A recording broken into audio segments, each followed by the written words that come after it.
Dans l'Oise, l'ADAPI 60, Association départementale de parents et amis de personnes handicapées mentales, regroupe 24 établissements, parmi lesquels les résidences du Vexin, un lieu de vie qui accueille 64 personnes, jeunes adultes et adultes, souffrant de déficience mentale. Le projet d'établissement est consacré à l'accompagnement des résidents dans l'autodétermination de leurs choix au quotidien, leur socialisation, leur bien-être, mais aussi leur vie affective et sexuelle. De cette volonté de leur donner la parole est né un jeu, le jeu Qu'est-ce que sexe ? Au début, on était vraiment sur un aspect très technique, sur la prévention plutôt axée vers le médical, la procréation, la contraception, les maladies sexuellement transmissibles.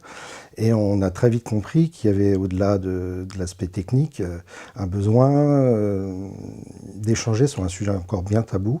On s'apercevait bien qu'un certain nombre de personnes étaient en grande difficulté pour créer des liens amoureux, même des liens amicaux. C'était complètement abstrait et difficile à aborder, donc il fallait qu'on rende concrètes les choses. Recentrer l'usager au cœur de sa vie quotidienne. Et on était là vraiment pour essayer d'en donner un profil d'une sexualité assez objective, comme dans un dictionnaire. À travers un jeu, on s'est dit que c'était plutôt une bonne idée. On a voulu balayer le maximum d'items. Ça va autant de la vie intime que par exemple les codes sociaux, la loi, l'hygiène. Donc c'est un jeu de loi, c'est sous forme de jeu de loi, avec pions, dés et des puzzles d'hommes ou de femmes, donc ils choisissent le puzzle qu'ils ont envie de reconstruire. En fait, le jeu est surtout un support, finalement, parce qu'en découle, sur une question va découler 1 million d'autres questions, et ils savent que c'est vraiment un temps à eux. Petit à petit, on s'est même aperçu que ça pouvait devenir un outil d'évaluation. Dans quel lieu on peut faire l'amour quand on est amoureux? Dans la chambre du copain déjà. Oui, bonne réponse. Dans ma chambre aussi. Oui, dans ta chambre aussi. Fort de notre expérience d'utilisation du jeu depuis plus de 5 ans, on a pu vraiment apercevoir et vivre des évolutions dans leur vie quotidienne, dans leur manière de pouvoir appréhender les interdits et aussi dans leur bien-être à eux quotidien.